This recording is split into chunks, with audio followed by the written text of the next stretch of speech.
He thought he was staring into the eyes of his future wife. In reality, he was looking at his executioner. The restaurant glowed with amber light.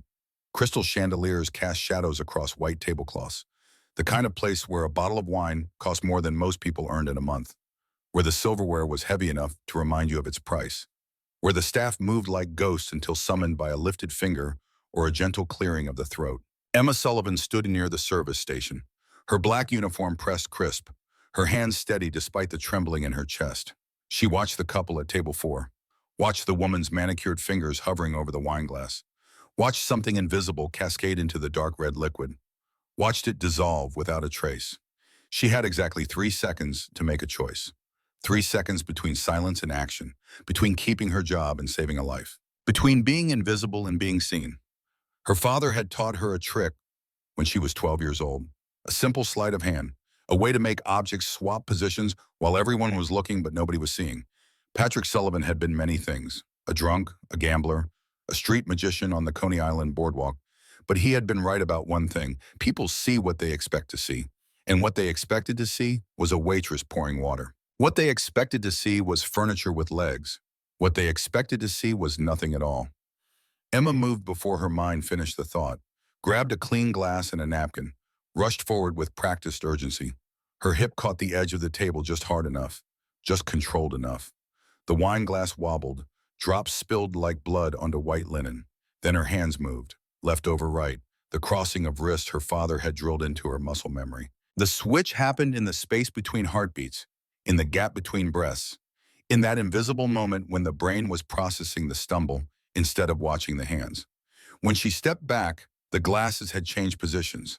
The poisoned wine now sat before the woman who had poured it. The safe wine waited for the man who had no idea how close he had come to death. Emma's hands were shaking.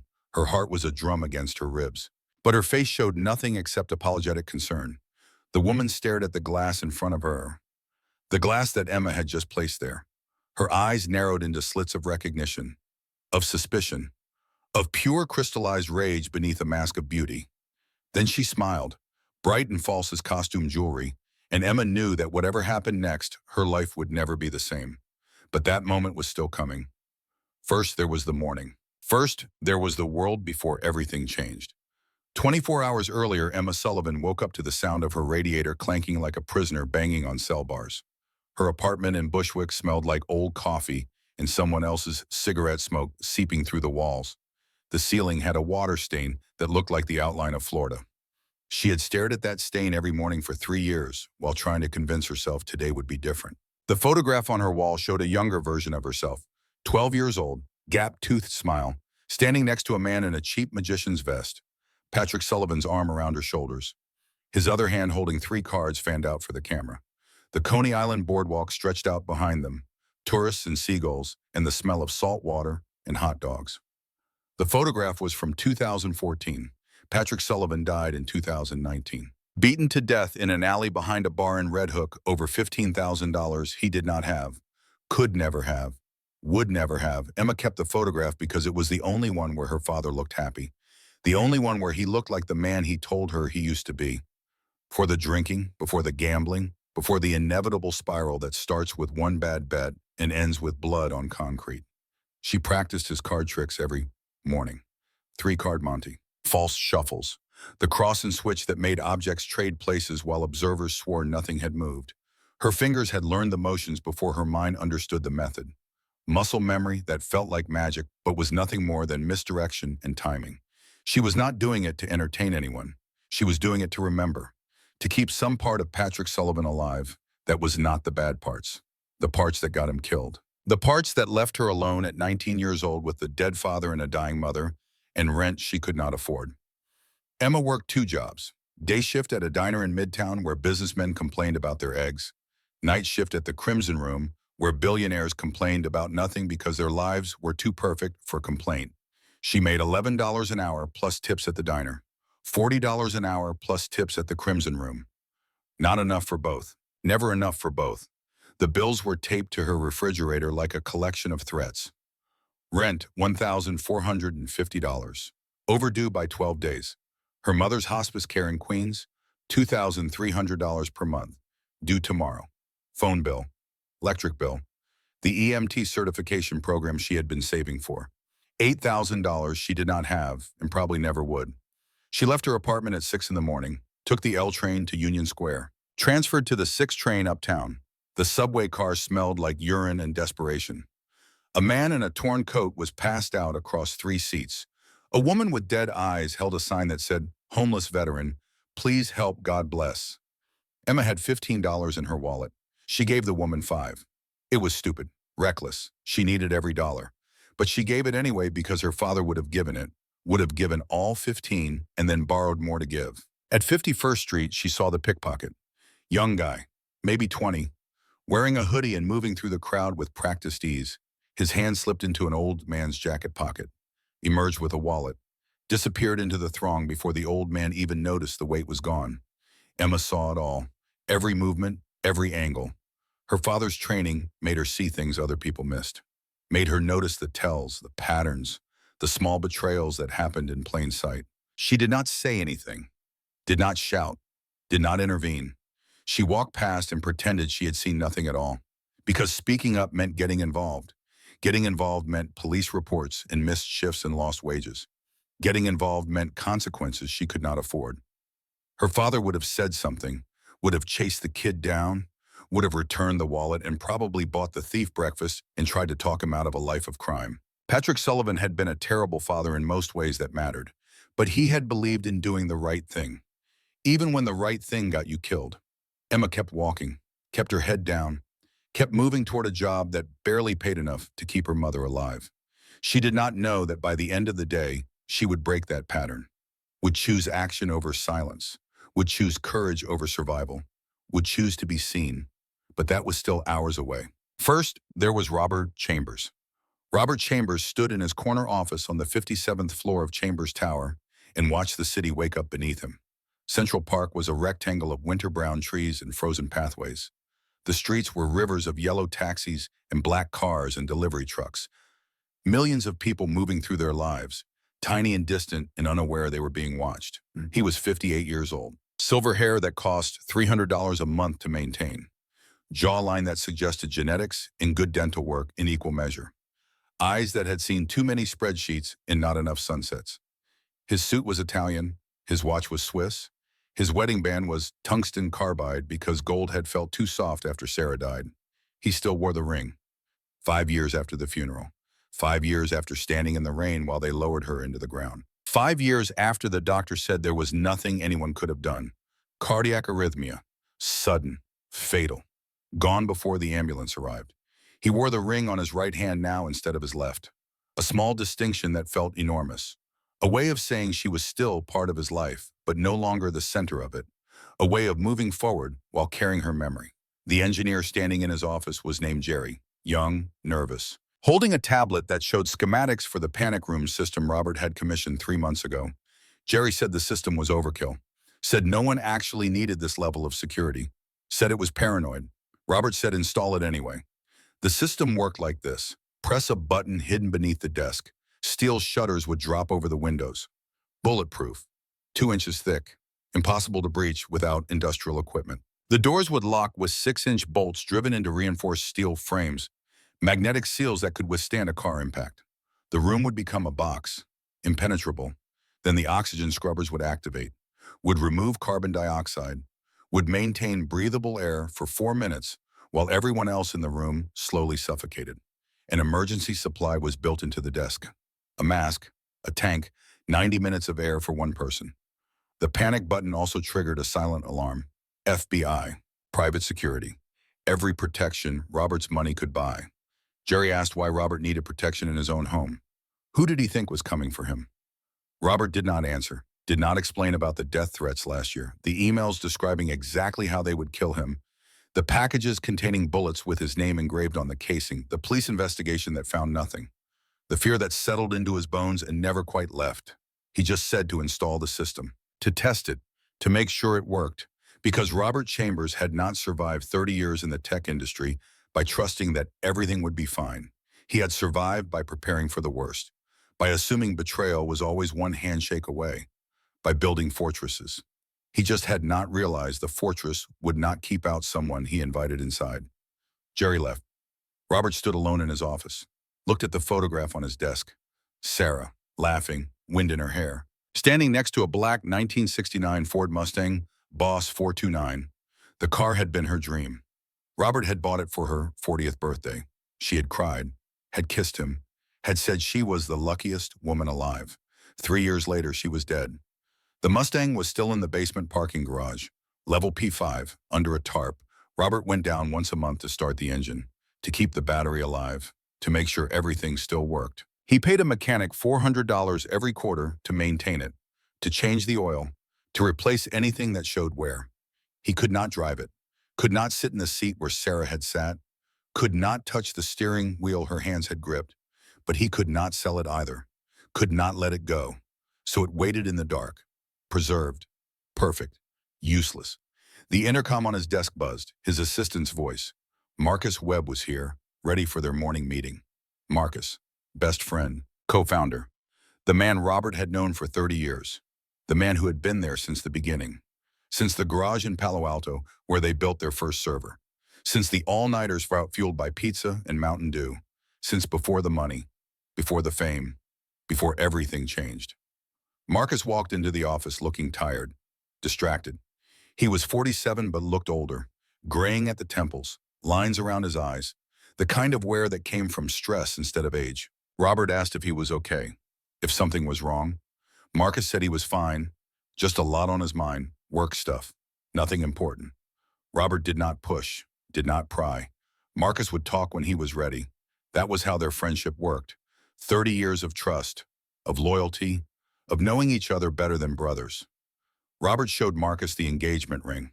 5-carat diamond, custom setting, locked in a private vault that required biometric authorization to open. The ring contained an NFC chip, embedded in the band, invisible to the eye but essential for high-level security clearances, financial transactions, access to accounts that contained billions.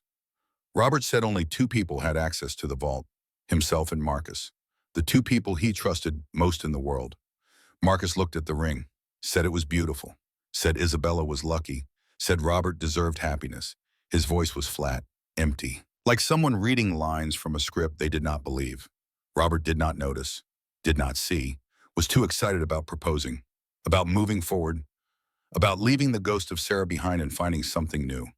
He asked Marcus to be his best man, asked if he would stand beside him at the wedding, be there like he had been there for everything else. Marcus said yes, of course, he would be honored. They shook hands. Marcus left.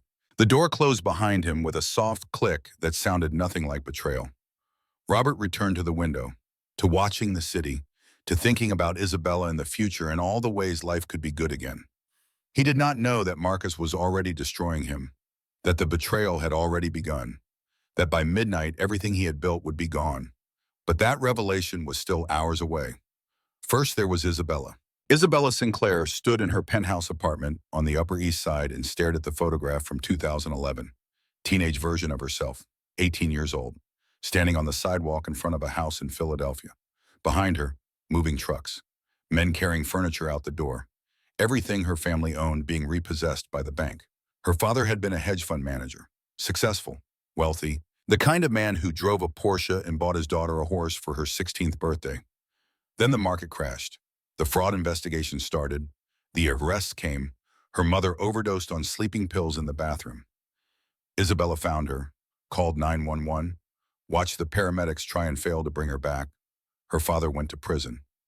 10 years for securities fraud. Isabella was 18, legally an adult, on her own, with nothing. The social worker who processed her case said she was lucky to be 18, lucky to age out of the system, lucky to not need foster care. Isabella did not feel lucky. She felt abandoned, betrayed, cast into the world without resources or protection or any idea how to survive. She learned fast, learned that beauty was currency, learned that men with money were easy to manipulate if you knew what they wanted, learned that being desired was a form of power, the only power she had. She learned how to smile while hating, how to touch while feeling nothing, how to perform love convincingly enough that men believed it was real. She became very good at it. Her first target was Bradley Morrison, real estate developer, 62 years old, lonely, rich, eager for a young woman to make him feel alive again. They were engaged within 6 months. She would have married him, would have secured her future, would have never worried about money again. Then Bradley died. Skiing accident in Aspen. Hit a tree at 60 miles per hour, broke his neck, died instantly. The police investigated, asked questions, looked at Isabella with suspicious eyes, but found nothing. No evidence of foul play, just a tragic accident. Isabella inherited $4 million. It was not enough. Not for the life she wanted, not for the security she needed, not for the fear that lived in her chest every moment of every day. The fear of being 18 again, of being helpless again, of losing everything again. So she found James Whitmore, tech investor, 55 years old, recently divorced, vulnerable. She was engaged to him 9 months later. James died of a heart attack, right after proposing, down on one knee, ring in hand, then clutching his chest, gasping, collapsing, gone. Isabella inherited $12 million. Still not enough, never enough. The police investigated again, interviewed her, searched her apartment, found nothing. Cardiac arrhythmia, pre-existing condition, stress-induced, natural causes. Now there was Robert Chambers, 58, widower, desperately lonely. So lonely he could not see the trap closing around him. Tonight was the engagement dinner. Tonight Robert would propose. Tonight she would say yes. Tonight the lawyers would finalize the trust that merged their assets, made her a legal partner in his wealth, made her secure. Then Robert would die. Another heart attack, another tragic loss, another inheritance. And this time it would be enough. $4 billion. Enough to never be afraid again. Enough to give her son everything. Enough to erase the memory of being 18 and helpless and alone. Isabella's phone rang. The caller ID said Dmitry Volkov. She answered. The voice on the other end was Russian. Thick accent, menacing. He said she had until midnight. Said he wanted $500,000. Said if she did not pay, her son would disappear. 6-year-old Tyler. At boarding school in Connecticut. So easy to take, so easy to hurt. Isabella said she would have the money, said the transfer was happening tonight, said to leave her son alone. Volkov said he would be watching, said he better not be disappointed. The call ended. Isabella's hands were shaking. She opened her jewelry box. Inside, hidden beneath pearls and diamonds, was a small glass vial, 1 inch tall, clear, filled with white powder. Digitalis, extracted from foxglove flowers. Highly toxic, causes cardiac arrest, especially in people with pre-existing heart conditions. Dissolves instantly in liquid. Tasteless. Nearly undetectable if no one is looking for it. She had used it twice before. Would use it again tonight. Isabella looked at the photograph of her son, Tyler, 6 years old, blonde hair, blue eyes, smiling, innocent. The only good thing in her life. The only thing that mattered.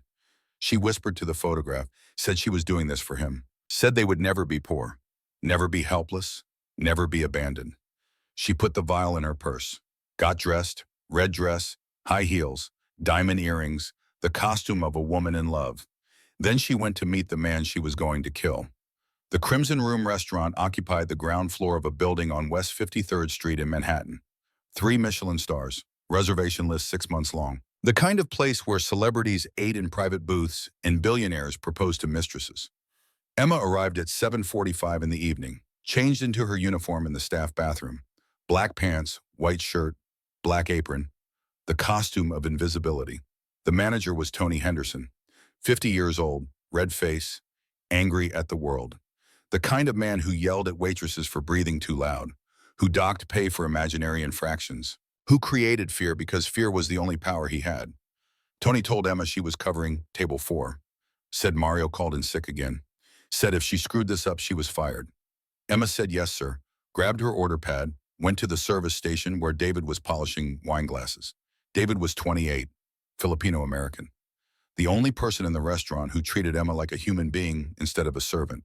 He had worked there for 5 years, had seen dozens of waitresses come and go, had learned to survive by keeping his head down and his opinions to himself.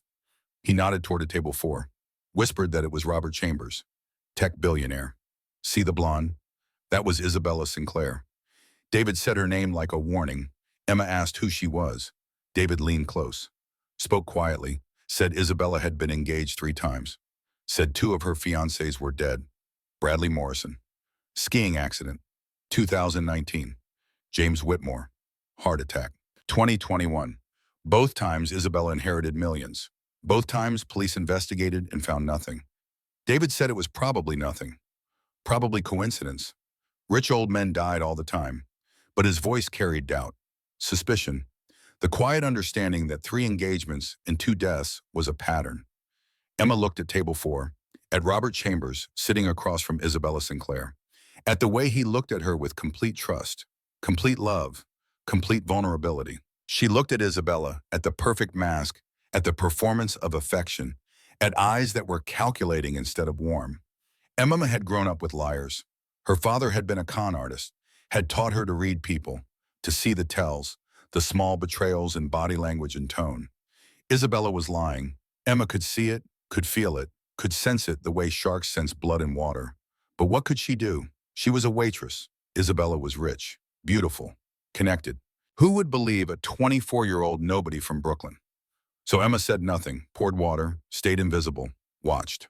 Robert ordered wine. 2015 Screaming Eagle Cabernet Sauvignon, $1,200 a bottle. The sommelier performed the ritual, presented the bottle, opened it, poured a taste. Robert approved. 2 glasses were filled with deep red liquid that caught the candlelight and glowed like blood. Robert raised his glass, smiled, said something about celebrating, about the future, about 6 months together and forever ahead. Isabella smiled back, touched his hand, said something sweet and empty. Then she dropped by her napkin. It fluttered to the floor, landed near Robert's feet. Isabella made a small sound of surprise. Robert said he would get it, bent down, disappeared beneath the table's edge. Emma was watching. Emma saw everything. Isabella's right hand moved, fast, practiced, the motion of someone who had done this before. Her hand went into her purse, small Chanel clutch, black, expensive. Her fingers emerged holding a tiny glass vial, 1 inch tall, clear, something white inside. Her left hand shielded the movement from other diners, from Robert, from everyone except Emma standing 15 feet away with a clear sightline. Isabella's thumb flicked the cap off the vial, 1 smooth motion, no hesitation. She held the vial over Robert's wine glass, the glass on the left, closer to the window. She tipped it. White powder fell, a 1/4 teaspoon, maybe less. It hit the wine's surface and fizzed. Tiny bubbles, chemical reaction. Then it dissolved, gone in 2 seconds. The wine looked exactly the same. Isabella capped the vial, returned it to her purse, folded her hands on the table. The entire sequence took 3.5 seconds. Robert came up from beneath the table, napkin in hand, smiling, oblivious. Isabella said, "Thank you, darling," said her phone was in her side pocket all along. Silly her. Robert laughed, reached for his wine glass. The poisoned glass. The glass that would kill him. Emma stood frozen. Her heart was a jackhammer. Her mouth was dry. Her hands were shaking. She knew what she had just seen, knew it with absolute certainty. That was not sugar, not sweetener, not anything innocent. That was poison, deliberate, calculated, murder. But what could she do? Scream, make a scene, accuse Isabella of attempted murder in front of a restaurant full of witnesses. Isabella would deny it, would say Emma was crazy, jealous, looking for attention, a lawsuit waiting to happen. Tony would fire her on the spot. She would lose the job, lose the income. Her mother would lose her hospice care. Everything would collapse. Or she could do nothing, let Robert drink, let him die, walk away, survive. Her father's voice was in her head, quiet, sad, disappointed.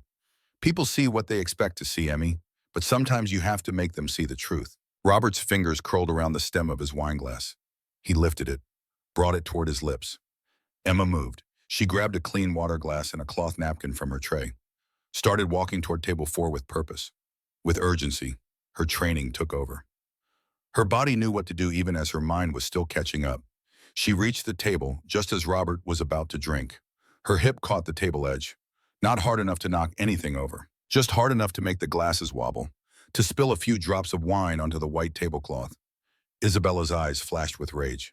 Pure, undiluted, the mask slipping for half a second before snapping back into place. Emma said she was so sorry, said she thought she saw something. Cork sediment, a piece floating on top. Robert lowered his glass, looked confused, said cork in a bottle this expensive. Emma said yes, sir, said she had noticed it walking past, said she had to check. Then she did something incredibly reckless, Something her father had taught her when she was 12 years old. Something she had practiced 10,000 times until it was muscle memory. She picked up Robert's wine glass in her right hand, picked up Isabella's wine glass in her left hand, held them both up to the chandelier light, squinting, examining. She turned her back to the couple, just for a moment, just for that gap between heartbeats when her body blocked their view. Her wrists crossed, left over right, the switch, the oldest trick in the book, the foundation of every con her father had ever run. Her hands uncrossed, she turned back around. She placed the glass from her left hand down in front of Robert. The clean glass, Isabella's original glass, the safe one. She placed the glass from her right hand down in front of Isabella, the poison glass, the one that had been meant for Robert. The entire motion took less than 2 seconds. Smooth, practiced, invisible to anyone not looking for it. Emma stepped back, said her apologies, said it was just a reflection. A trick of the light, said please enjoy. Robert smiled, said no harm done, said thank you for the vigilance, picked up his glass and drank deeply. Isabella stared at the glass in front of her, the glass Emma had just placed there. Her face was stone, unreadable, but her eyes were screaming. Did she know? Did she see the switch? Was she certain? She could not be certain. That was the beauty of the trick, the doubt, the question. If she accused Emma of switching the glasses, she would have to explain why it mattered. If the wine was just wine, then which glass held which wine should not matter at all. But if she drank from the glass in front of her, she would die, would drink her own poison, would become her own victim. Robert said, come on, darling, said try it, said it was magnificent. Isabella's hand trembled as she reached for the glass. Her fingers touched the stem. She lifted it, brought it to her lips, tilted it. The wine touched her mouth, then she screamed. The glass shattered against the table. Crystal exploded. Wine sprayed across white linen. Shards scattered. Other diners turned. Conversation stopped. Isabella was standing, hand over her mouth, eyes wide. Performance of terror. She screamed about a spider, said there was a spider in the wine, said it was huge, said it crawled out and ran under the table. Robert jumped up, startled, confused, said a spider in here. Isabella was hyperventilating, clutching her chest, saying she hated spiders, saying she panicked, saying she was so sorry. The manager, Tony Henderson, came running, face purple, veins bulging, asking what happened, apologizing to Robert, glaring at Emma. Robert said apparently there was a spider, said he did not see it, said Isabella smashed the glass. Tony turned to Emma, told her to clean it up immediately, then come to his office. Emma knelt on the floor, started collecting the broken glass. Her hands were shaking, her heart was thunder. She found the largest piece, a curved shard from the bowl, 2 inches long, sharp edges, and on the inner curve, barely visible, was a faint white residue. The wine had not washed it all away. The powder was still there, clinging to the crystal. Evidence. Emma palmed the shard, slipped it into her apron pocket, wrapped in a napkin. Isabella passed behind her, going to the ladies' room, or pretending to. She leaned close as she walked by, close enough that her perfume was choking, close enough that her lips brushed Emma's ear. She whispered, said she did not know who Emma was, said she did not know what Emma thought she saw.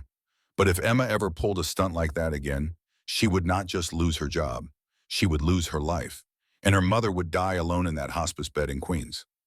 Isabella pulled back, smiled bright and false, said, excuse me, just needed to powder my nose, walked away on clicking heels. Emma stayed kneeling on the floor, blood rushing in her ears, terror like ice water in her veins. Isabella knew about her mother, had researched the staff, had prepared for contingencies, was thorough, professional, had done this before. Emma finished collecting the broken glass, walked to the service corridor. Her legs felt like water, her hands would not stop shaking. Tony was waiting in his office, small, cramped, reeking of cigarettes and failure. He ripped her apron off, said she was fired, said she embarrassed a VIP, said she cost him a $1,200 bottle of wine. Emma tried to explain, tried to say she saw something, tried to tell the truth. Tony did not care.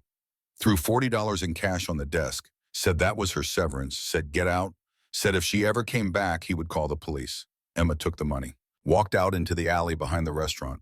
Snow was falling, thick, wet, the kind that soaked through clothes in seconds. She stood in the cold, touched the glass shard in her pocket, the evidence wrapped in cloth, Proof that Isabella had tried to kill Robert Chambers, but proof she could not use. Proof no one would believe. Proof that meant nothing without context, without witnesses, without power. She could go home, could walk away, could survive. But then she heard voices. Coming through the prop service door, Isabella and Robert, talking as they waited for their table to be cleaned. Isabella's voice, sweet, insistent, saying, "Let's sign the papers tonight." Saying she wanted to be legally bound to him as soon as possible. Saying, "Why wait?" Robert's voice, uncertain, saying, "Tonight." Saying, "Shouldn't they wait for the lawyers?" Isabella saying, "No. Tonight. Now. Before anything else happens." The desperation in her voice, the urgency. The need to finalize everything before Robert had time to think, to question, to see. Emma made a decision. The same decision her father would have made. The stupid decision, the reckless decision, the decision that got people killed. She was going to follow them. She was going to stop this. She was going to save a man she did not know from a woman who had already killed twice. She was going to be seen. A taxi pulled up to the alley entrance. Yellow, dirty, smelling like air freshener and despair. Emma climbed in, watched Robert and Isabella exit the restaurant, watched them get into a black Mercedes. Sleek, expensive, armored. Emma told the driver to follow that car. The driver looked at her in the rearview mirror. Skeptical. "This is not a movie, lady." Emma pulled out her phone, Googled white powder dissolves instantly in wine. Started reading. Started understanding. Digitalis, heart attack inducer. Mimics natural cardiac arrest. Especially effective in victims with pre-existing conditions. Hard to detect unless specifically tested for. The perfect murder weapon for someone patient, someone smart, someone who had done this before. Emma Googled Robert Chambers' health, found an article from 2 years ago. Tech mogul recovering from cardiac arrhythmia.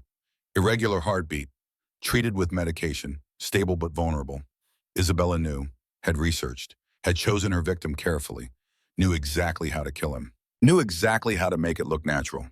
The Mercedes turned onto 5th Avenue, headed downtown. The taxi followed. Snow made everything soft, blurred, dreamlike. Emma's phone buzzed. Text message. Unknown number. Back away now, or you and your mother die tonight. Emma stared at the message, at the threat, at the proof that Isabella was watching, was prepared, was dangerous. She could turn around, could go home, could choose survival. Instead, she told the driver to keep going. Told him there was an extra $50 if he did not lose that Mercedes. The taxi followed, through snow, through traffic, through the city that never slept and never cared. They arrived at Chambers Tower, 68 stories of glass and steel. The Mercedes disappeared into the underground garage. Private entrance, security that Emma could not pass. But every fortress has a service entrance. Every castle has a back door for the peasants. Emma paid the driver, got out into the snow, walked around the building until she found the loading dock. A linen truck was idling. Guard at the entrance reading a newspaper. Emma was still wearing her waitress uniform, black and white, the universal costume of service workers, the invisibility cloak. She walked toward the loading dock with confidence. Phone to her ear. Fake conversation. The guard looked up, asked for ID. Emma said Henderson sent her.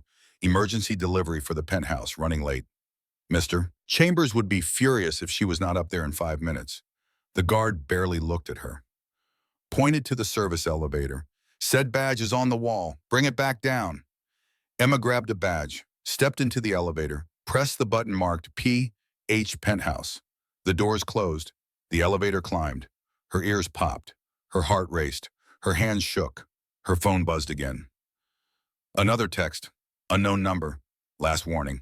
Emma did not reply, did not turn back. Rode the elevator up into the sky. Into danger. Into the unknown. The doors opened. She stepped out into Robert Chambers' penthouse. Into the place where Isabella was going to try again. Into the place where Emma was going to stop her. Or die trying. The world before was over. What came next was anyone's guess. The elevator opened directly into the foyer, not a hallway, not a corridor, just straight into Robert Chambers' private world. Emma stepped onto marble that cost more than her apartment. Carrara, white with gray veins like frozen lightning. The ceiling was 20 feet high. A chandelier hung in the center like a constellation of diamonds. The walls displayed paintings she recognized from her art history class at community college. Rothko, Basquiat, Millions of dollars hanging on walls as casual decoration. Floor-to-ceiling windows showed Manhattan spread out below, a carpet of lights, a city of dreams and nightmares in equal measure. Up here, everything looked small, manageable, controllable. Emma removed her shoes, walked in socks across the cold marble, silent, invisible, the way she had learned to be. She could hear voices, distant, coming from somewhere down the hallway to her left. Male voice, female voice. One weak, one strong, one dying, one killing. She followed the sound, past rooms with open doors. A library with leather chairs and books that probably had never been read.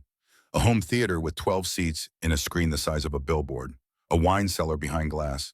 Hundreds of bottles. Thousands. A collection worth more than most houses.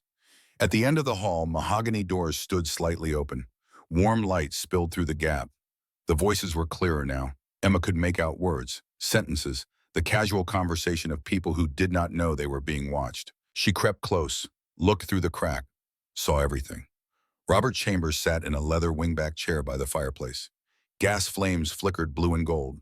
His face was pale, sweating. His left hand rubbed his chest. His right hand trembled on the armrest. He looked like a man already dying. Like the poison from the restaurant was still working its way through his system even though he had not drunk it. Or maybe this was how he always looked. Tired, alone, vulnerable. The masked billionaires wore in public stripped away in private. Isabella stood at the wet bar, 10 feet from Robert, her back turned, pouring amber liquid into a crystal tumbler. Scotch, the expensive kind, the kind that came in bottles with no labels because if you had to ask the price, you could not afford it. Emma pulled out her phone, started recording video, hands shaking but steady enough. The camera captured everything.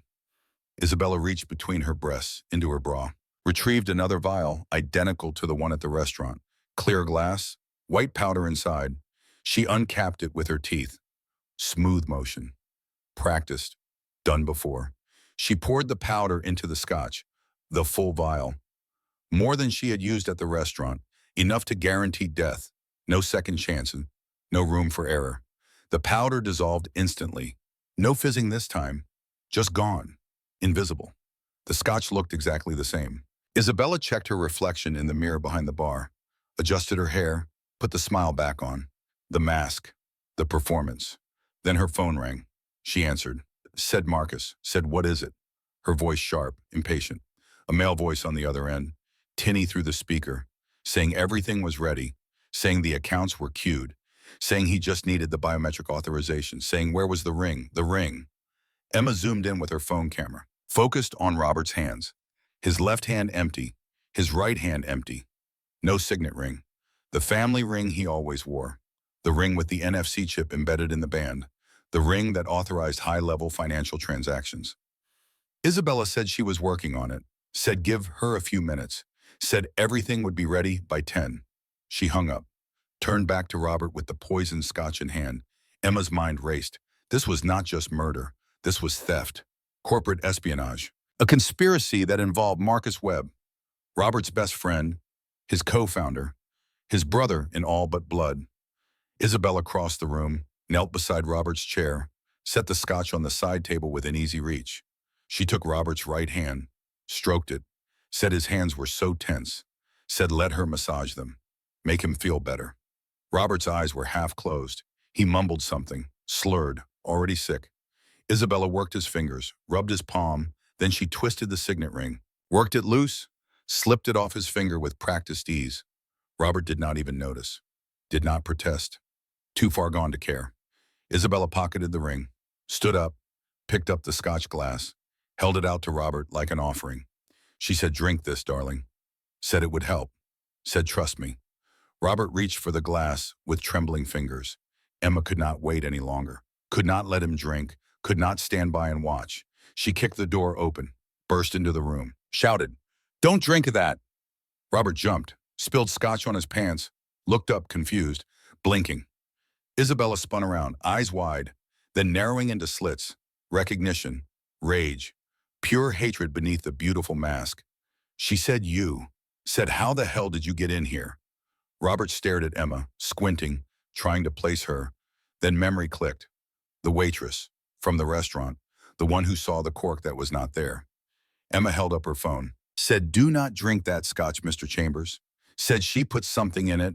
Said I have video. I filmed her doing it. Isabella stepped between Emma and Robert, voice rising. Said this was insane. Said Emma was a stalker, a lunatic, breaking into private property. Robert looked at the phone screen. Emma turned it so he could see. The video played. Isabella at the wet bar, hand reaching into her bra, vial emerging, powder pouring into scotch. The color drained from Robert's face, all of it, until he looked like a ghost sitting in a chair. He said, Bella, his voice broken. Said, what is that? Said, what did you put in my drink? Isabella's mask cracked. Rage poured through. She said it did not matter. Said it was too late anyway. Said the transfer already started. Robert said, what transfer? Isabella pulled the signet ring from her pocket, held it up. Said this ring was not just jewelry. Said it was a biometric key. Said Marcus Webb initiated a full liquidity transfer 15 minutes ago. Said he was using the ring's NFC signature to drain every operational account Robert owned. She checked her watch. Said it was 9:42. Said by 10:04, $4.2 billion would be Guangdong. Offshore. Untraceable. Over. Robert stood up, swayed, grabbed the desk for balance, said Marcus. No, impossible. 30 years. Brothers. Isabella laughed. Cold, empty. Said Marcus had $3 million in gambling debts. Said Russian mob. Said Dmitry Volkov. Said Marcus needed money and she needed security, and they both needed Robert. She said it was nothing personal, just business, just survival. Robert stumbled to the computer terminal on his desk, typed his password with shaking fingers. The screen lit up, showed a dashboard. Asset migration in progress. A progress bar crawling across the screen like a cancer. 47% complete. 1.97 billion already gone. Robert tried to abort the transfer, typed commands, clicked frantically. The screen flashed red. Access denied. Biometric override required. Isabella said see. Said Marcus had control. Said even if Robert wanted to stop it, he could not. Not without the ring. Not without authorization only Marcus could provide now. Robert's face twisted. Anguish. Betrayal. The look of a man watching his life burn. He said why? Just tell me why. Isabella said why. Said because 15 years ago Robert took credit for Marcus's work. Said Project Titan, the DoD encryption contract that made TechCore systems worth billions. Said Marcus wrote every line of code. Said Robert presented it as his own. Said the board made Robert CEO and left Marcus in the shadows. She said Marcus had been destroying himself ever since. Drinking, gambling, losing everything while Robert got richer, more famous, more successful. She said this was Marcus taking back what should have been his all along. Robert sank into his chair. Said I did not mean to. Said I tried to give him credit. Said the board would not listen. Isabella said it was too late for apologies. Said Marcus was already gone. Said the money would vanish in 22 minutes. Said Robert would be a broke has-been. Said thousands of employees would lose their pensions, their savings, everything. She pulled a small pistol from the wet bar drawer. Robert's own gun, kept for home protection. Now turned against him, she pointed it at Emma. Said, put your phone down. Said, kick it over here. Emma's hands shook. She lowered the phone slowly, bent down to place it on the floor. Isabella said this was supposed to be clean. Said a heart attack would have been easy, natural, no questions. But now she had to improvise. She said the story would be simple. Deranged stalker breaks in, kills tech billionaire. Grieving fiancé shoots stalker in self-defense. Media would eat it up. Isabella would still inherit what was left. Still be secure. Still survive. She cocked the hammer, said goodbye. Robert's hand moved, slammed down on something hidden under his desk.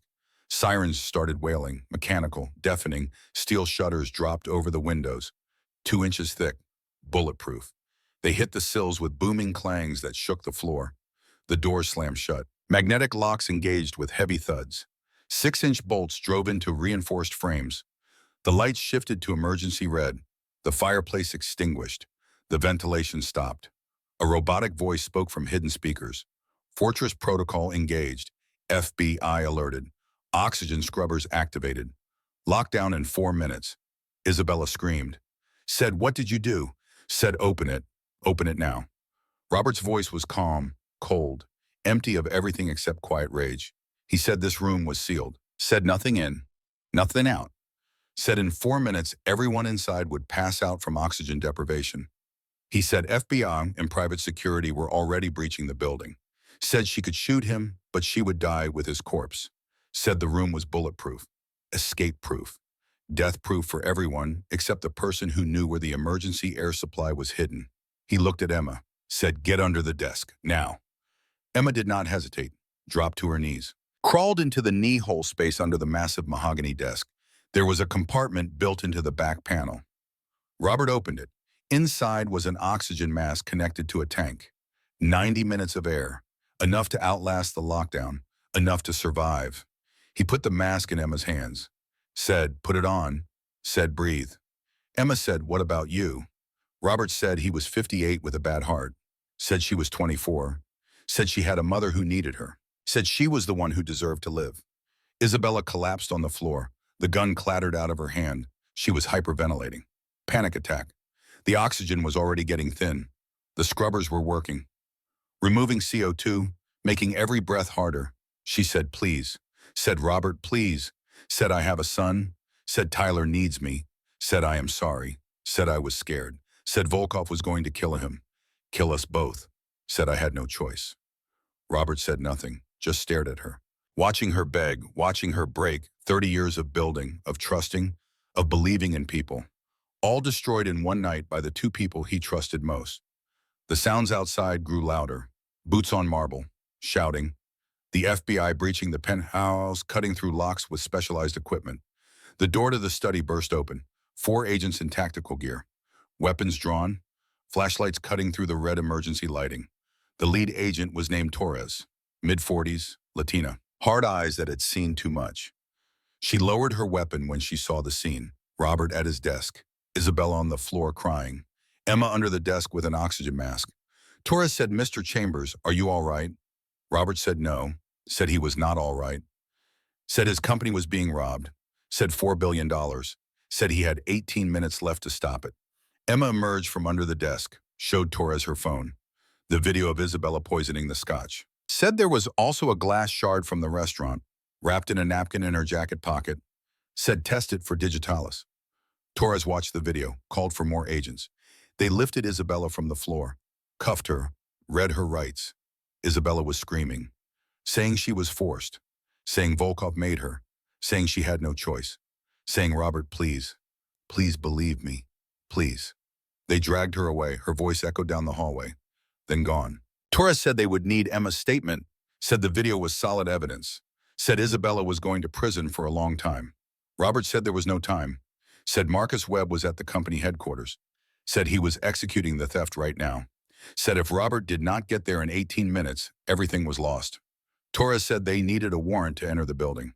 Robert said then he was going without them, said arrest him later. Said right now 3,000 employees were about to lose everything because of his failure to see what was right in front of him. Emma said, "I am coming with you." Robert said no, said she had done enough, said go home. Emma said at the restaurant I had a choice. Ignore what I saw or do something about it. Said I chose to act. Said I am not stopping now. Robert looked at her. This woman he did not know. This stranger who had saved his life twice. Who had risked everything for a man she had never met. He said, "Then let us go." Torres said, "If you leave, you are on your own." Robert said, "Understood." They ran, through the penthouse, into the elevator, down to the parking garage. Level P5. The private level where Robert kept his collection. His Mercedes was gone. Police evidence. The Tesla was blocked in. The Bentley had a dead battery. At the far corner, under a tarp, waited the Mustang. Robert tore the tarp away. Revealed the 1969 Ford Mustang, Boss 429. Fastback body, matte black paint. Chrome intake scoop rising from the hood like a shark fin. The car Sarah had loved. The car Robert had kept alive because letting it die meant letting her die all over again. Emma said, "Whoa." Robert said, "Get in."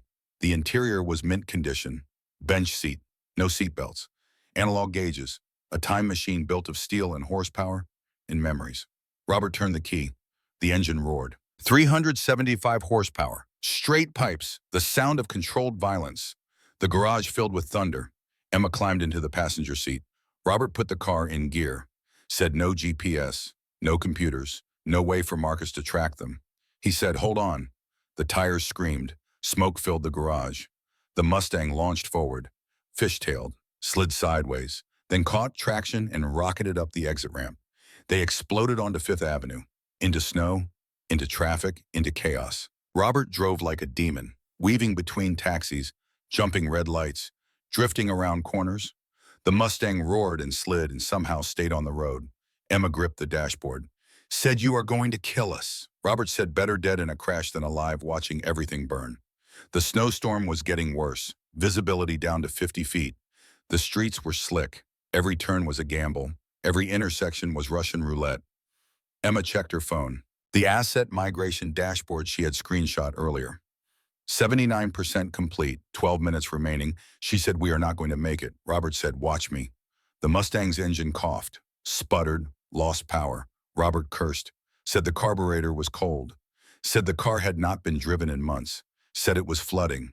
He pulled over, popped the hood, jumped out into the snow, worked on the engine with bare hands, adjusting, tweaking, praying. Emma watched the dashboard, watched the seconds tick away, watched their chance at stopping this slip through frozen fingers. Robert slammed the hood, jumped back in, turned the key. The engine caught, roared back to life, louder than before, angrier. They had 9 minutes left. Robert floored it. The Mustang surged forward, sideways, then straight, racing through Manhattan like a bullet.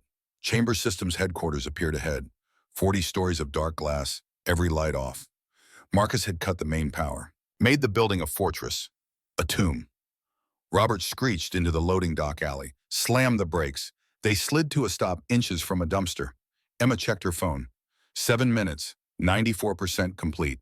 They ran for the building, through snow, through cold, through desperation. The future was a dark building and a locked door and a betrayal that had not finished destroying everything yet. But Emma had learned something tonight. Learned that invisible people could be seen when they chose to be. Learned that one person acting with courage could change everything. Learned that sometimes you do not get to choose between safety and danger. Sometimes you only get to choose between cowardice and valor. She chose valor, chose action, chose to keep running toward the dark instead of away from it. Behind them, the Mustang's engine ticked as it cooled. The sound of Sarah's dream car, still alive, still fighting, still refusing to die, just like the man who drove it, just like the woman who ran beside him. They disappeared into the building, into the unknown, into whatever came next. The clock was running, the money was moving, the betrayal was almost complete. But it was not over yet. Not yet. The building was a tomb, 40 stories of steel and glass standing dark against the snowing sky. Every window black, every floor silent. Marcus Webb had killed the power, had turned Chambers Systems headquarters into his own private fortress. Robert Chambers stood at the service entrance, holding a tire iron from the Mustang's trunk. The door was steel, reinforced, the kind that was supposed to keep people like him out of his own building. He swung the tire iron, once, twice, 3 times. The safety glass shattered. Diamonds of crystal scattered across snow and concrete. He reached through the broken window, found the manual deadbolt, turned it. The door opened.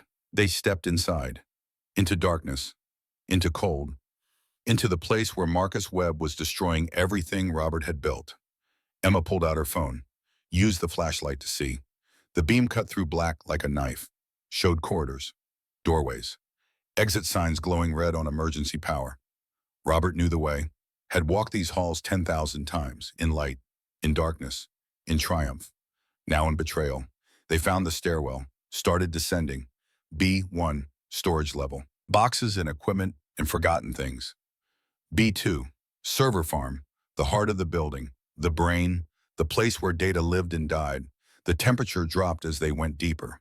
The sound grew louder, a hum, mechanical, constant. The sound of 500 servers running on backup generators, eating through Robert's money, sending it across oceans to places where laws did not reach. The door to B2 was steel, heavy. A sign read authorized personnel only.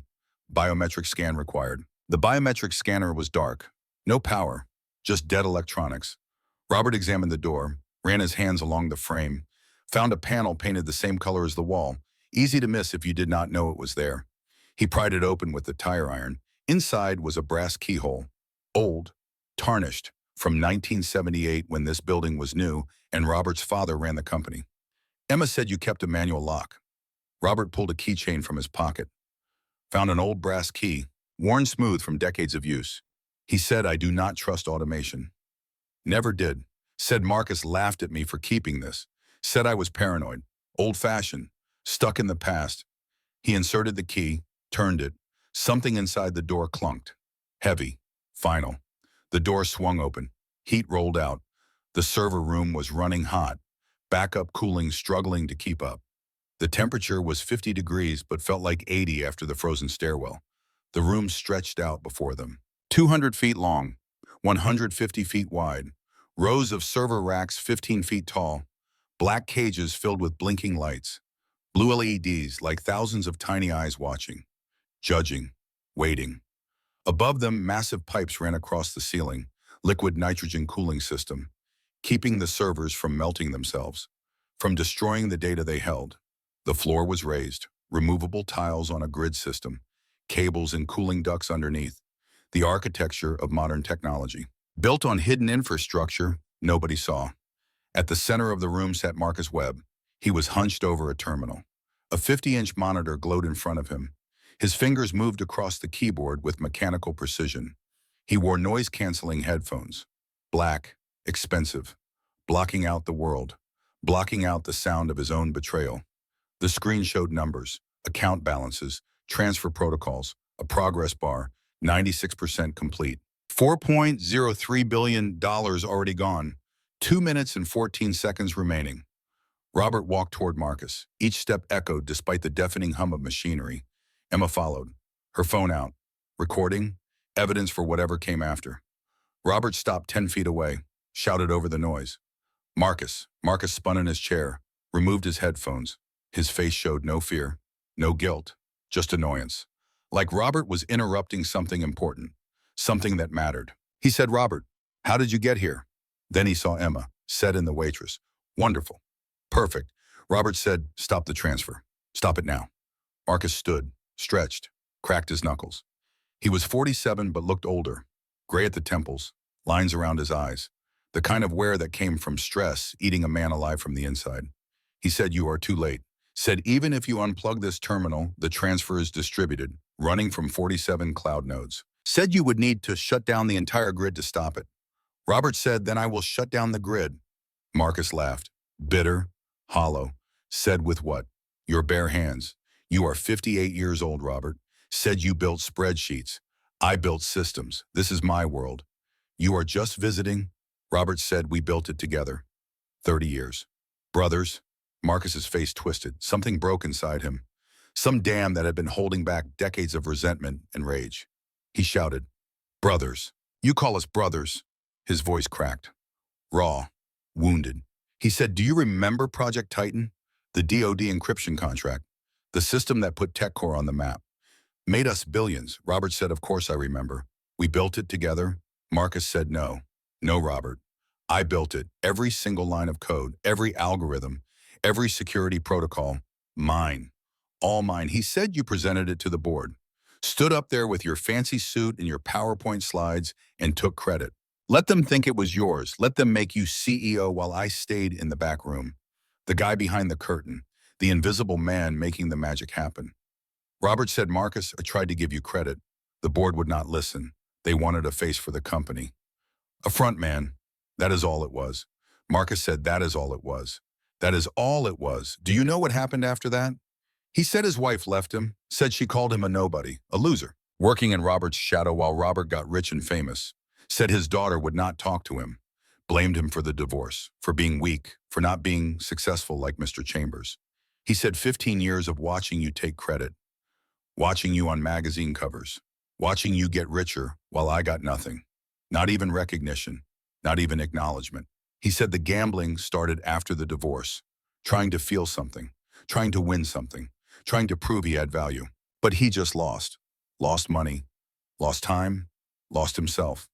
He said the debts piled up. 3 million to the Russian mob.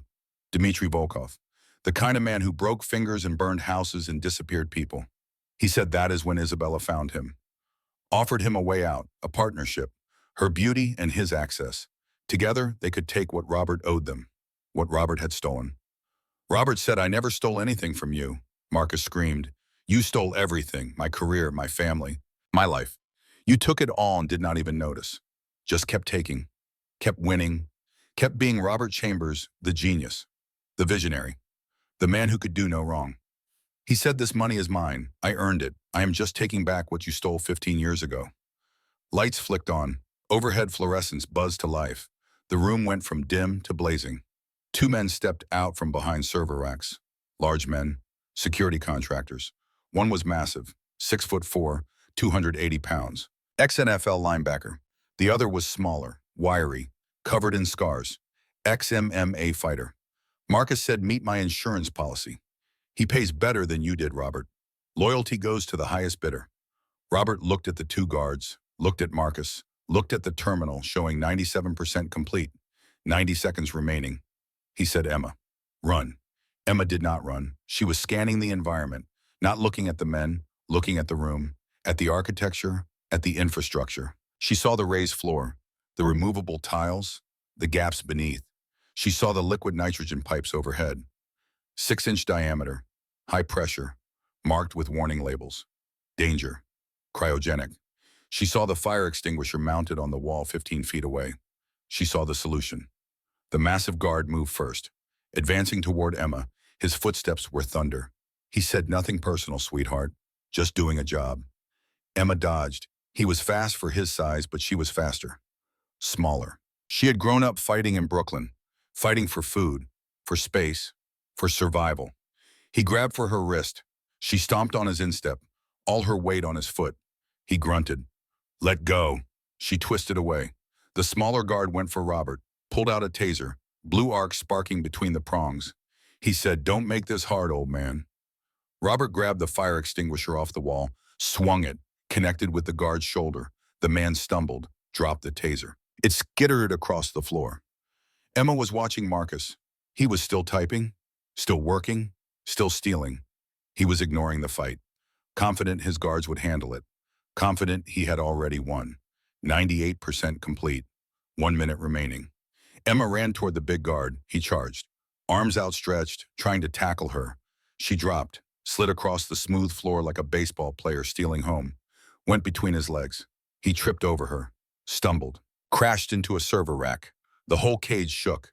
Emma rolled to her feet, grabbed the fire extinguisher Robert had dropped.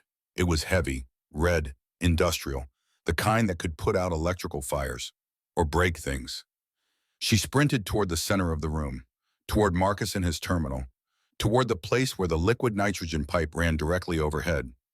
Marcus looked down at her, finally noticed, said, "What are you doing?" Emma said, saving the day. She raised the fire extinguisher over her head, swung upward at the pipe.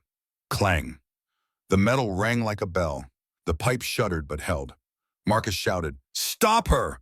Both guards converged, the big one coming from her left, the smaller one from her right. Emma swung again, harder. Clang. The pipe cracked, a hairline fracture. Frost started forming around the damaged section. The guards were almost on her, seconds away. Emma swung with everything she had, all her strength, all her fear, all her desperate hope that this would work. Clang. The valve sheared off. Liquid nitrogen exploded from the pipe. White cloud erupted downward like an avalanche, like a bomb. Temperature dropped instantly. 320 degrees below zero, cold enough to freeze flesh, to shatter metal, to destroy electronics. The nitrogen poured directly onto Marcus's terminal, directly onto the keyboard and monitor and computer that was stealing Robert's company. The screen frosted over in 2 seconds, ice crystals spreading across glass. The image distorted. Pixels died. Lines appeared, then nothing. The monitor went black. Marcus screamed, "No, no, no, no." He slammed his hands on the keyboard. Keys snapped off, frozen brittle. The computer was dead, killed by cold, by Emma's desperate gamble. The last image on the screen before it died showed 98% complete. Connection lost, fatal error, system offline. The room filled with white fog, nitrogen gas displacing oxygen. Visibility dropped to zero. Emma could not see her own hands, could not see the guards, could not see anything except white. The temperature plummeted. Her breath frosted. her eyelashes crusted with ice. She could feel the nitrogen displacing air, making each breath thinner, harder. Robert shouted through the fog, "Emma, the floor. Pull up the tiles." Emma understood, dropped to her knees, felt for the edges of the floor tiles, found the lip, pulled. The tile came up, 2 feet by 2 feet, a square hole into darkness. She pulled up a second tile, created a 4 foot by 2 foot pit, 3 feet deep, concrete below, cables and ducts visible. The big guard came charging through the fog, blind, disoriented, following the sound of her voice. Emma shouted, "Over here, you idiot!" He adjusted course, ran straight at her. His foot hit empty air where the floor should have been. He fell, hard. His shin cracked against the metal edge of the floor tile. The sound was wet. Wrong. He screamed, collapsed into the pit, clutching his leg. Out of the fight. The smaller guard was moving cautiously, not charging, learning from his partner's mistake. Robert came out of the fog behind him, looped a thick network cable around his neck. Not choking, just restraining, pulling him backward. The guard reached up, grabbed the cable, tried to pull it away. Emma emerged from the white. Still holding the fire extinguisher, she swung low, connected with the guard's knees. His legs buckled. He fell backward into Robert. Both men tumbled, but the guard fell into the same pit as his partner. Both guards were down, incapacitated, no longer a threat. The nitrogen flow slowed. The tank in the pipe was emptying. The white fog began to thin, rising, dispersing through ventilation ducts that were still working on backup power. Visibility improved. 10 feet, 20, 30. The room was a disaster. Frost covered everything. The destroyed terminal sat frozen in the center. Ice crystals made it look like a winter sculpture. Marcus stood over the ruins of his plan. His hands were shaking. His face was twisted with rage and grief in equal measure. He grabbed the monitor, ripped it from its mount. Cables tore. He hurled it across the room. It shattered against a server rack, exploded into components. He screamed, 15 years, 15 years of work, gone. He turned to Robert, eyes wild, feral, beyond reason. He charged, no weapon, no plan, just fury and heartbreak and the need to destroy the man who had destroyed him. He tackled Robert. Both men went down. Marcus landed on top. His hands went to Robert's throat. Squeezing, Marcus said, "It is your fault. All of it. Everything. My whole life. Your fault." Robert could not breathe, could not speak. His vision was blurring, stars appearing at the edges. Emma ran toward them, tried to pull Marcus off, grabbed his shoulders, his jacket, tried to haul him backward. Marcus backhanded her. Not a punch, just a wild swing. But it connected. Emma flew backward, hit a server rack, slid down to the floor. Her head rang, blood trickled from her lip. Robert's hands were scrabbling, searching, desperate. His fingers found something, a loose cable, torn free from the destroyed terminal. Live wires exposed. Backup generators were still running, still providing power to the remaining systems. The cable end sparked. Blue-white arc, dangerous, lethal if used wrong. Robert jammed the live cable against the metal server rack frame where Marcus was leaning. Electrical current does not care about intention, does not care about justice. It just flows, finds the path of least resistance, completes the circuit. Marcus's body convulsed, his back arched, his hands released Robert's throat. The shock threw him backward, not lethal voltage, not enough amperage to kill, but enough to overload muscles, enough to stop a heart for a moment before it restarted.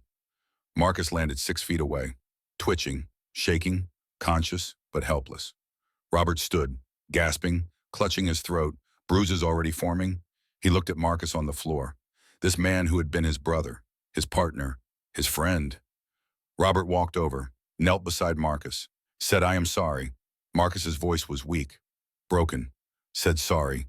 That is all you have got." Robert said, "You were right. Project Titan was yours. I should have fought harder to make sure you got credit. I was a coward. I let them make me the face of the company because it was easier, because I liked the attention, because I was selfish." He said, "I took what you deserved. I see that now. I am sorry, Marcus. Truly." Marcus started crying, tears running down his face. He said, "Too late. 20 years too late. You ruined me, Robert. Ruined everything." Emma limped over. Her face was swelling where Marcus had hit her. She said, "Robert, the kill switch, we still need to stop the transfer. Just because we killed the terminal does not mean the process stopped. It might still be running on the cloud nodes. Robert looked at the far wall, at the red lever behind glass, emergency shutdown, the electromagnetic pulse that would fry every hard drive in the building, destroy 30 years of data, wipe everything clean. It was the nuclear option, the last resort. The thing you only did when there was no other choice. Robert stood in front of the glass case, looked at his reflection, at the man staring back, bruised, bleeding, older than his 58 years. He thought about Sarah, about the company they had built together, about the dreams they had shared, about 30 years of work and sacrifice and triumph. All of it stored on drives, on servers, on magnetic platters spinning at 7,000 RPM. All of it about to be destroyed. Emma said, Robert, do it. Data can be recreated. The money cannot. Robert said, this is everything I built. Everything I am. Emma said, no. You are still here, still breathing, still alive. The data is just data. You are the company, not the servers. Robert thought about the employees. 3,000 people who trusted him, who depended on him, whose pensions and savings and futures were being stolen while he hesitated. He thought about Marcus, about friendship turned to betrayal, about how the people closest to you could hurt you worst. He thought about Isabella, about believing in love and finding poison instead. He thought about Emma, this stranger who had risked everything for him, who had saved his life twice, who was bleeding and bruised and still standing beside him, telling him to be brave. He smashed the glass with his elbow. Blood ran down his arm from the cuts. He did not care. He grabbed the red lever, cold, smooth, final. He whispered, Sarah, forgive me. He pulled the lever down. The sound was like thunder underground. Massive electrical surge. The emergency shutdown system doing what it was designed to do, protecting the data by destroying it. Every server in the building received a powerful electromagnetic pulse. Induced currents, scrambled magnetic patterns, wiped clean. The LEDs died, all of them. Thousands of blue lights going dark in waves, like stars dying across a digital sky. The hum of machinery faded, slowed, stopped. The backup generators kicked offline. Safety protocols, protecting themselves from the surge. Total silence. Total darkness, except for their phone flashlights. Robert pulled out his phone. The screen was cracked but still working, shielded by his pocket. By luck. By chance. He opened the asset migration dashboard. The app could not connect to the servers. The servers were dead, but it cached the last received data. The screen showed a message. Transfer failed. Connection lost. Funds reverted to source accounts. Total recovered $4,187,294,332.18. Every penny, down to the last cent, returned, saved. Robert collapsed against the wall, slid down until he was sitting on the cold floor. He started laughing, or crying, maybe both. The sound that came out was broken, relieved, exhausted. Emma sat beside him. She was shaking, from cold, from adrenaline crash, from the weight of everything that had just happened. She said we did it. Robert said you did it. I just pulled a lever. You saved my life at the restaurant, at the penthouse. Here, 3 times. You saved me 3 times. Emma said I just did what anyone should do. Robert said, but you are the only one who did it. They sat in silence, in darkness, in the ruins of what had almost been a perfect theft. Marcus was 10 feet away, still on the floor, still crying, broken, defeated. He said, I am sorry, Robert. I am sorry. Sarah would be ashamed of me, would hate what I became. I am so sorry. Robert said nothing, had nothing left to say. The friendship was dead, had been dying for 15 years. Tonight was just the funeral. Sirens filled the building. FBI. Finally here, finally breaching the facility. Too late to help, but in time to clean up. Agent Torres led the team into the server room, took in the scene, the frozen terminal, the unconscious guards, the destroyed servers, Emma and Robert sitting on the floor looking like war refugees. She said, what the hell happened down here? Robert said, we stopped a theft. Check the servers. You will find evidence of corporate espionage, embezzlement, conspiracy. Torres's team lifted Marcus from the floor, cuffed him, read him his rights. He did not resist, did not fight, just hung his head and cried. As they led him away, he looked back at Robert one last time, said, I am sorry, one more time. Like saying it enough would make it true, would erase 15 years of resentment, would undo the betrayal. Robert watched him go, his brother, his friend, Now just another criminal being led away in handcuffs. Emma showed Torres her phone. The video of Isabella poisoning the scotch. Torres said Isabella was already in custody, already talking, trying to blame everything on Marcus, saying he forced her, saying she had no choice. Torres said between Emma's video and the glass shard evidence, Isabella was facing 25 to life. Said Marcus was looking at 18 years minimum. Paramedics arrived, checked Robert, treated his cuts, put a shock blanket around his shoulders. He refused the stretcher, said he could walk. They checked Emma. Her lip was split. Her cheek was swelling. Bruised ribs from hitting the server rack. They wanted to take her to the hospital. She refused, said she was fine, just tired. Torres said they both needed to come to the field office, give statements, sign paperwork, official procedure. Robert said tomorrow. Tonight he was done. Tonight he needed to go home, to sleep, to process, to mourn. Torres looked at him, saw a man who had lost everything except his money, saw the shell of someone who used to trust, used to believe, used to think the world was fair. She said, okay, tomorrow morning, 9 a.m., do not skip town. Robert almost laughed. Where would he go? Everything he had was here. Everything he was here, even if most of it was currently destroyed. He and Emma walked out of the building, into snow, into dawn. The storm had passed. The sky was lightning, pink and gold on the horizon. A new day coming, whether anyone was ready for it or not. The Mustang sat in the alley, covered in snow, engine cold, waiting. Robert brushed snow off the windshield, got in, started the engine. It turned over immediately, purred. Sarah's car, still reliable, still strong, still refusing to quit. He said, can I drive you home? Emma said yes.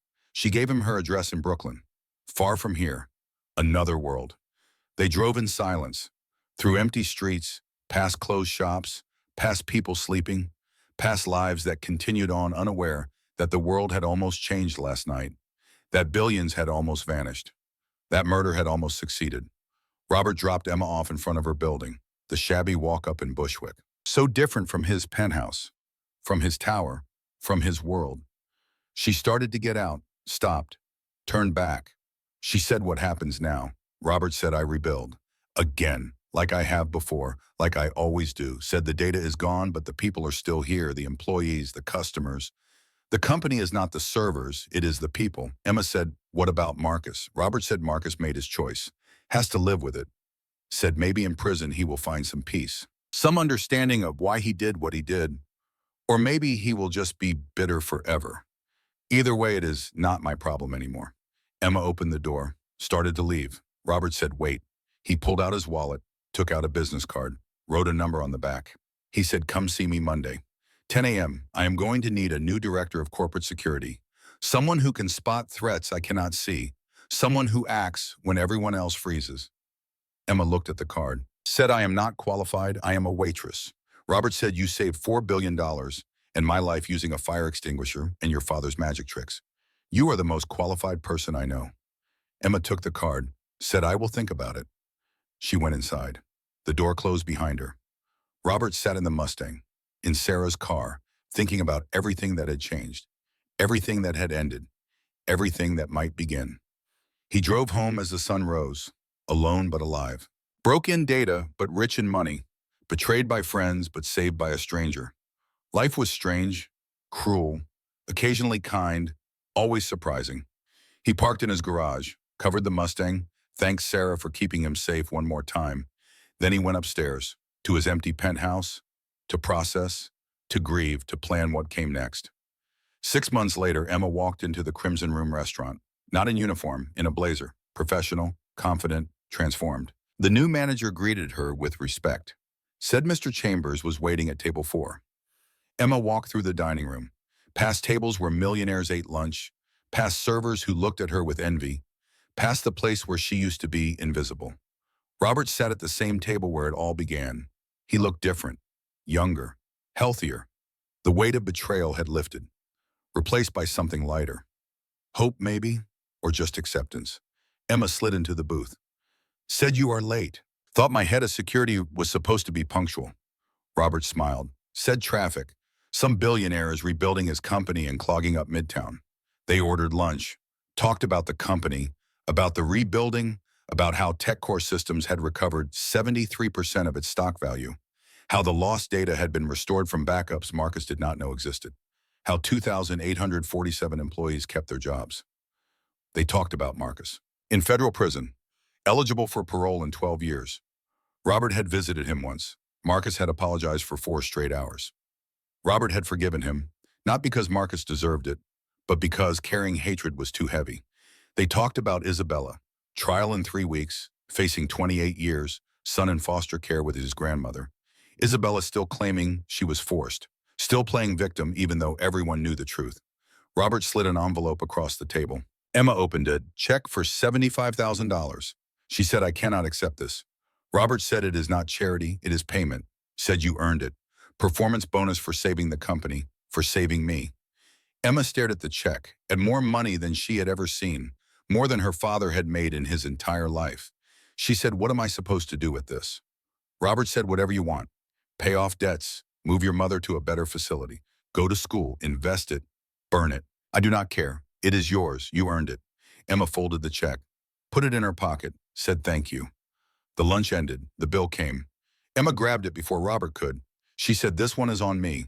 Robert said, I am a billionaire. Emma said, and I am a woman who owes you nothing. You gave me a career, a future. The least I can do is buy you a sandwich. She signed the check, left a $200 tip on an $87 meal. The server who took the payment looked at her with wide eyes. Emma winked, said, keep it. You never know when your life is about to change. They walked outside together. Spring in Manhattan, cherry blossoms in Central Park, the city reborn after a long winter. Robert's car was waiting. He asked if Emma needed a ride. She said no, said she liked walking, liked feeling the ground beneath her feet, liked remembering she was real. Robert said thank you for everything. Again, always. Emma said, stop thanking me. We are even, more than even. You changed my life. Robert said you changed mine. You reminded me that good people still exist, that courage still matters, that one person acting with conviction can change everything. They parted ways. Robert to his tower, Emma to her life. Both different than 6 months ago. Both better. Emma walked through the city. Her phone rang. Mom, she answered. Said, hey, how are you feeling? Her mother's voice, stronger now. The new facility Robert paid for had doctors who actually cared. Medicine that actually worked.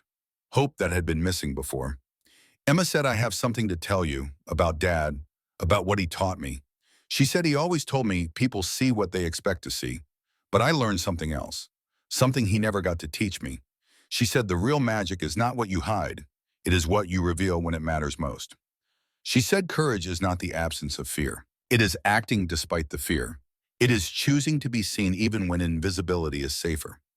She said Dad would be proud, not of the con, not of the tricks, but of the choice, the moment when she decided to act, to save a stranger, to risk everything for what was right. Her mother said she was proud too, said Emma had become the woman Patrick always hoped she would be. The good parts without the bad, the courage without the recklessness, the heart without the addiction. Emma hung up, kept walking, through Manhattan, through spring, through her new life. Above her the city rose, steel and glass and dreams, millions of stories happening simultaneously. Most invisible, some extraordinary, all mattering to someone. Emma Sullivan had been invisible once, furniture with legs, background noise. Nobody, now she was somebody. Not because of money or title or power, but because she had chosen to act, had chosen courage, had chosen to swap a glass of wine and change the course of history. Sometimes the smallest gestures have the biggest consequences. Sometimes invisible people change the world. Sometimes a waitress saves a billionaire and learns that heroism is not about strength. It is about choice. The choice to see what others miss. The choice to act when others freeze. The choice to believe that one person can make a difference. Emma made that choice. Changed 2 lives, maybe more. Ripples spreading outward in ways she would never fully understand. She kept walking. The city stretched out before her, full of possibility, full of danger, full of moments waiting for someone brave enough to seize them. She was ready for whatever came next, for the challenges and the triumphs and the small daily acts of courage that build a life worth living. The glass had been swapped, the poison avoided, the villain defeated, the money saved, the story complete. But life kept going. Stories never really end. They just pause. Wait for the next chapter, the next challenge, the next moment when someone has to choose between safety and courage.